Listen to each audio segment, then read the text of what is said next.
আল্লাহ সুবহানাহু ওয়া তাআলা বলছেন, আমার সৃষ্টির ভিতরে একটি দল হকের উপরে থাকবে, কিয়ামত পর্যন্ত তারা হক অনুযায়ী বিচার ফয়সালা করবে। আল্লাহ বলছেন সৃষ্টির ভিতরে একটি দল হকের উপরে থাকবে।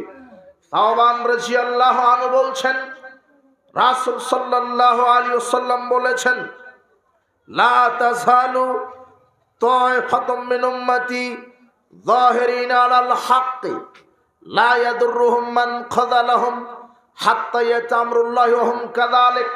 আল্লাহর নবী বলছেন, হাদিসটি সহিহ মুসলিমের 1920 নম্বর হাদিস।